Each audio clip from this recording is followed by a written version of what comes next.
I got a feeling I'm about to get put on. I got a feeling that something finna take off. I got a feeling, and it won't be too much longer. Got a feeling coming up on the. Yeah. Welcome back to another episode of Unpopular Honesty, the home of brutal honesty and real hip hop music. I am Cornbread Capone, and today my special guest is none other than Mr. K Luv Evans. What's going on with you, my brother? What's up, Brad? Chilling, man. Chill, man. You know how it is. First thing I wanted to ask you about was the impact of Mr. Frankie Beverly. That was a major loss to not only the R&B community, but to the blues community as well, man. You know, he was a true icon, bro. True icon. Yeah. I remember I remember a couple of years ago, I think they gave him a lifetime achievement award at the BET Awards one Yeah. year. I remember that. And he said his acceptance speech was some of the realest words ever said because he was talking to artists like us Mm-hmm. in that acceptance speech. And he was giving us game about the music industry and versus doing it yourself. Right. And I took that to heart, you know what I'm saying? And that's something that I will always remember.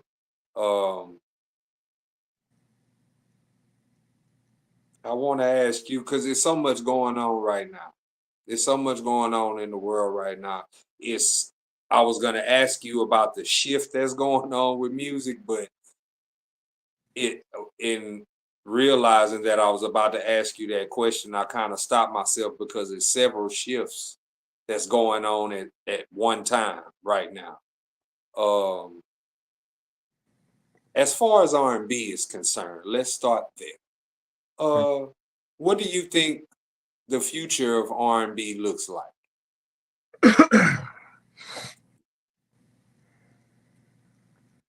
I can say many of things, but we just gonna see how this gonna play out with this case with Diddy, man, because you gotta understand, like, it's a lot of gatekeepers. You know what I mean? And I really feel like that the labels are pushing, the trap, and all of that, the trap music and all that stuff like that. But I feel like that, you know what? It's funny that we talking about this because I remember saying to you like a couple of years back that R&B was gonna come back around again. Remember we had that little conversation? Yeah. We had that little conversation, right? And I was hoping for it. Right, you know what I'm saying? But see now all of this stuff that's going on now. Yeah. You know, But now I'm gonna be real with you. You know, I would be foolish to say that what's going on right now doesn't affect the R&B world, but at the same time doesn't affect the music itself or artists who plan to make music themselves. It doesn't, unless you're connected to the situation, it doesn't affect you. You know what I'm saying? That's how I feel. You know what I'm saying? So the future of R&B is gonna be the future of R&B regardless of the outcome of that situation, because I feel like, this is a person who's responsible for a lot of hip hop and R&B from a certain era, but he's not responsible for it all. He's not an ambassador of it all. You know what I'm saying? Because it's plenty of R&B music outside of him. You know what I'm saying? And I feel like it's gonna be plenty of R&B music after. I was just wondering about what the future of it would look like. You know what I'm saying? Hopefully. say that, and that's from a positive standpoint. But this nigga was a pioneer. Like you gotta understand, like where his origins come from. It didn't even come from rap. Came from R&B. It came from R&B. Like you listen to all the stuff that Biggie was doing, man. Look at Hypnotize. Uh One More Chance. But he started with Jodeci and Mary J. Blige. I understand. His fingerprint is on both of their first albums. Yeah, but not only that, he had Craig Mack. Look at some Right. samples in his music that Diddy didn't, that put out. Who else? 112. You know what I'm saying? Like it's crazy to say that this nigga is not a gatekeeper. You know what I mean? Because, I mean, look how he did all of these people, all of these artists. Like, look how he did these people, man. You know what I mean? And just think about it. It's somebody that's bigger than him that's finna get caught up. You know what I mean? Like, it's more people that's bigger than him. You got to think about the R&B artists who mean something in today's society. Usher, Beyonce. Should I go on? Yeah, keep going. Mary J. Blige. Mary J. Blige. You know what I'm saying? Look at all of the artists that's in the forefront of R&B who should have been gone. Right? Right. For new people to come. Right. You know what I'm saying? So we got all of these, don't get me wrong, we got all of these new R&B artists that's out, right? But I feel like they only giving them exposure when they want to give them exposure. You see what I'm saying? Right. So it's just like I tend to believe that, just like a lot of what's being said, it's a reason why talented artists are not pushed to the forefront. Yeah, because we got a lot more R&B artists that a lot of people don't know. Everybody is not willing to do anything to get ahead, and that's the part of the equation that we kind of negating to talk about, But the reality of the matter is, there's some talented people out there, but they're not finna go through the hoops of fire that other people had to go through to get to where they're at. You know what I'm saying? I understand that, so. And then they got a lot of R&B artists that's out there that we know of, but I'm not gonna say they're not appealing because they got great music, but at the same time, it's like, damn, like, where was the push at? You know what I'm saying? What was the push at? Y'all remember when Confessions came by Usher when it came out? Like, that took this. While I was in Atlanta when this happened, it took the city by storm, bro. Man, I was in Atlanta when Confessions came out, bro. At the time when Confessions came out, I was selling CDs. Yeah. I was just so lucky enough to get Confessions exactly 1 week before it dropped in stores. I listened to this album one time, all the way through. And when it was over, I said, he finna smash. Yeah. He is finna fucking smash. Now, did I think that he was gonna sell 1.7 mil the first week? No. Nobody did. But I knew it was gonna hit, and I knew it was gonna play in the clubs and on the radio. I knew that much. Just listening to the record the first time. And this is the standard version. So don't lie. He swept with that. I remember. Like another album that swept when it came out was Chocolate Factory. Yes, sir. Yes, sir. That album swept. I'm talking about you would have thought that what happened the year before didn't even fucking happen, because that album came out and the music was so good. You couldn't go nowhere without hearing that shit being played. From people car to the club, radio. Missed that shit. That shit swept. And I was like, but you know what? We're sitting here talking about classic R&B records, and we're negating the fact that these albums were released in the time when you had to go to the store and buy it. That makes the big difference because now your favorite artist will drop an album, you won't even know it. Yes. Or unless you just go digging and looking, because that's how you find stuff. Pushing it. That's what I'm saying. You see what I'm saying? Unless they pushing it. Yeah. Because when JT album came out a couple months back, it was a major push. Right. It was a major push. You know, and it got some heat on it. JT album heat, like it's it's fire, man. So I just feel like that. I feel like by this whole case that's going down, this indictment and everything, I feel like that it's gonna start opening doors for artists like me and you. You know what I mean? Other artists like us, to where we can like us, like okay, like we have our record labels. For those who don't know, we got our own record labels. We stand behind our own record labels. You know what I'm saying? That's gonna open up doors to try to get not a label deal, but an actual partnership deal. You know what I'm saying?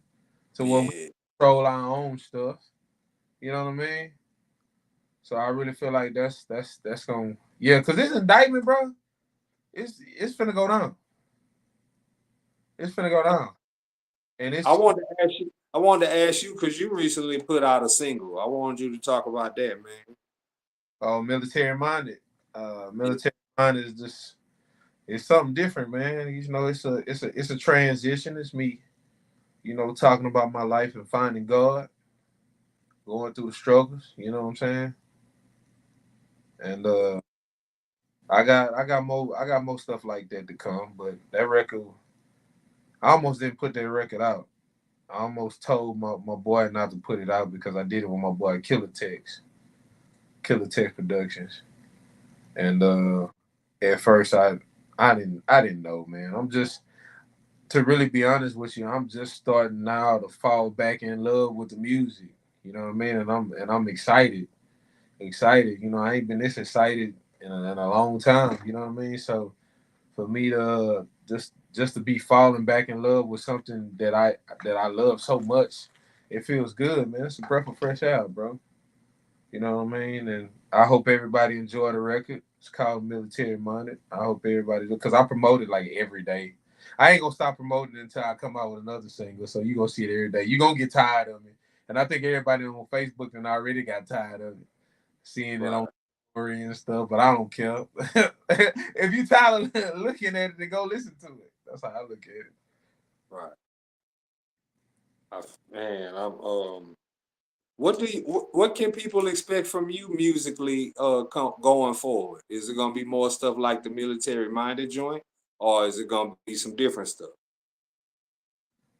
Yeah, I can say it's gonna be some stuff like Military Minded, and it is gonna be some different stuff. I have I had an idea in my head that I'm going to execute once I'm done with my first two projects. My third project is going to be like possibly like an unplugged version of songs that I got. Everybody know I make beats, right? But who's actually played live drums to their beats before? You know what I'm saying? You know what I'm saying? No, I'm talking about in this day and age. I know we had it going on back in the day, in the 90s, had it in the 2000s. You know what I'm saying? You know, but who actually doing it now? But I want to do it fully. I don't want to just bring the drums in on a part of a track, on the break of a track. I'm actually playing all the way through on the track. You know what I mean? Yeah. That's something different. You know what I'm saying? That's they call live instrumentation. You Yeah, some know, music vibe too, man. yeah, Some that's music, different. You know what I'm saying? Well, it's different for these times, but back in the days, that's how all the records was made.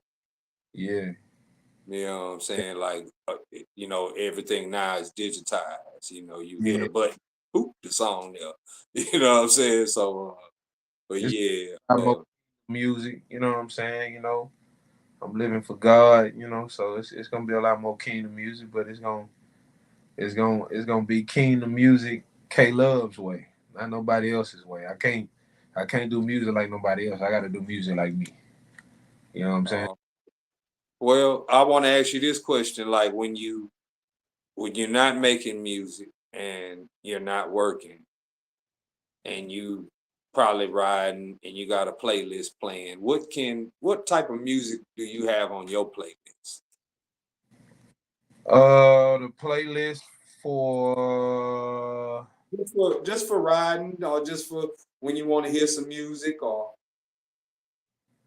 you well, know. I haven't made a legit playlist for my praise and worship team yet, but I go through all of the songs that we play because I'm the lead drummer at my church. So I go through that mostly every day or every other day. As far as my other playlists it's very eclectic. I might go through Lil Roy and Revelation. Then I might jump from Lil Roy Revelation to Men of Praise. And then I'll jump from that to Canon Spirituals. And then like I'll jump to some R&B.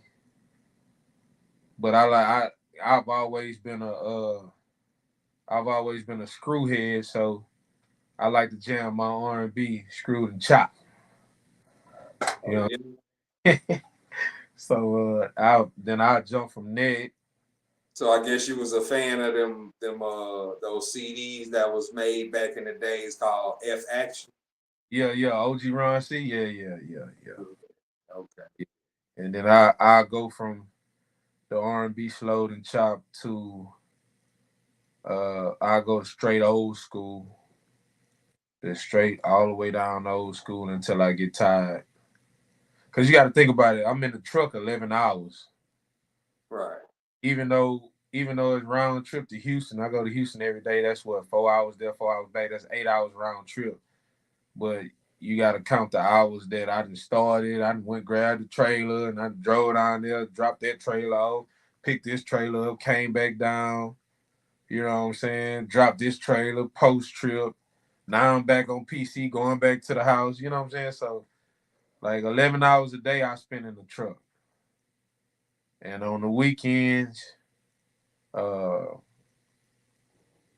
choir rehearsal, praise team rehearsal, uh, Sunday school, praise and worship, Sunday service, in that order.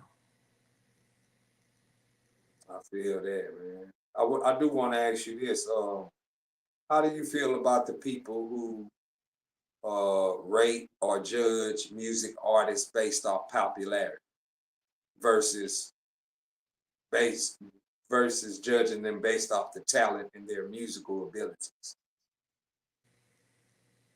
Well, you have to understand one thing about people, especially in this day and age.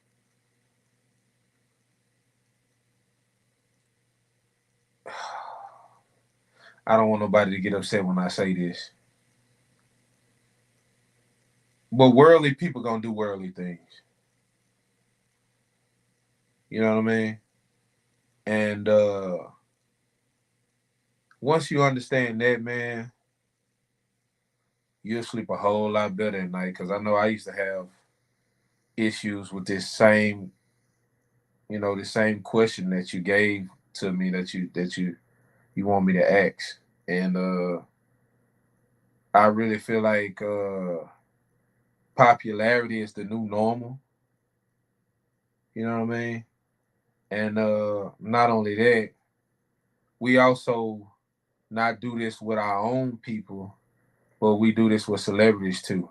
We choose. We pick and we choose. We pick and we choose. We pick and we choose. We pick and we choose. You know what I'm saying? And instead of looking at all of these artists, like just looking at them like, okay, what's they pros and what's they cons when it comes down musically. You know what I mean? Like, even if an artist is trash, bro, right? Even if an artist is purely trash, you ain't finna hear me say they trash. You know what I mean? I'ma always call out a good point in an artist, in an artist. You know what I'm saying? You know, and I really feel like that it's a difference between. I was just telling my wife this the other day, and it was about somebody, but I'm not finna put all of that out there. And I asked her this question. I said, "You got a person over here that can sing real good, but got an ego problem. You got this person over here that sing kind of alright, mediocre, but they sing from the heart. So when they sing the song, they sing it from their heart, and they gonna make it sound good. Which one you choose?" She said, "I'm choosing the person that can sing." I said, "I'm choosing the person who got the heart. Because if they got the heart, they doing it for God." Right. You know what I'm saying? I'm not choosing this person over here that can sing real good. They got an ego problem. Now, don't get me wrong. There's a lot of people that can sing real good, very talented. I'm one of them. Hi, right? But I don't have an ego problem. I don't have this boasty attitude like I'm that and ain't nobody, because there's always somebody out there that's better than you. But I think, to answer your question, I think what people need to do is stop judging people, going for popularity, and we should all stand together as one. Because that's the problem with us black folks these days. We don't. Well, let me say this. Uh, when music, just like movies, books, music, albums, singles, music videos, once you put that out there, whether you like it or not, people are gonna say whether they like it or not. You know what I'm saying? Like there's music reviewers who review for certain outlets such as Rolling Stone, Complex Magazine, so on and so forth. These people rate and review albums. A lot of people within the YouTube space and the podcast spaces have now started reviewing albums and music as well. So everybody is going to review it, whether you're a fan with no platform or whether you're somebody with a platform. It's not necessarily judging, but when you put music out there, just like when you put a movie out there, people are going to critique it. The movie people critique it and they give it a two thumbs up or they give it a two thumbs down. Well, me with records, I listen to it, and if it's good, I'm gonna give it five. If I feel like it's classic and it's worthy of a 5 mic classic, I'm gonna say that. But if it's trash and I know that it's fucking trash, I'm gonna say that wholeheartedly. Now I know that hurts people's feelings and that makes people upset with me. You know what I'm saying? But I really don't care about that because I am brutally honest.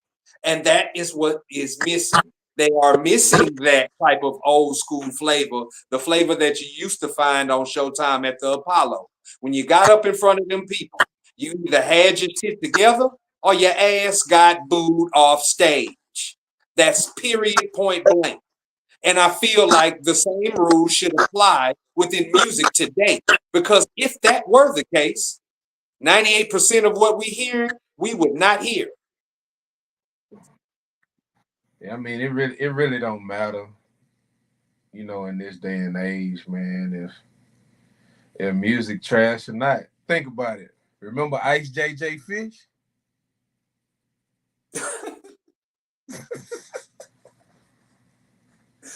Ooh. You know what I'm saying? Oh, like, Yeah. hey, You know what you I'm saying? know, So you I've got, heard of, I've yeah. heard and saw a lot of crazy things come and go over the course of the last 30 years. Ice JJ Fish took the cake, buddy. He took the cake, buddy. I'm telling you right now. I mean, we've And I Negro is I've heard, almost a millionaire. That's crazy, man. and I don't know 5 people that can identify that person if you said the name. Look at that boy Red. What Man Without the Machine? What's that boy name? Red Man Without the Machine or something like that on YouTube. Yeah, Sounded like a talk box. He from yeah. Oakland. You know what I'm Uh, saying? Boy was talented. Boy was talented. He just couldn't stay off the pipe. You know what I mean? You know, yeah. we got. I said that to say this. We got talented folks and we got untalented folks. If we were judging off just the talented folks, it would eliminate the untalented folks. But we don't want to talk about. They don't want to talk about that. They don't want to talk about that. They don't want to talk about that. Mm, mm. Well, before we get up out of here, is there anything that you would like to say to anybody? Anything that you would like to promote? If I ever did anything wrong to offend anybody, I apologize wholeheartedly. I'm about positivity. So if I ever done you anything wrong, I apologize. If you said that I've done you something wrong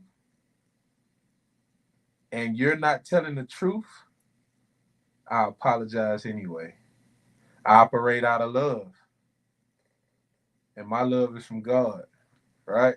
So if I did anything to offend anyone, I apologize. And I appreciate you taking your time out to holler at me, brother. We definitely got to do it again. On behalf of Mr. K Luv, I am Cornbread Capone.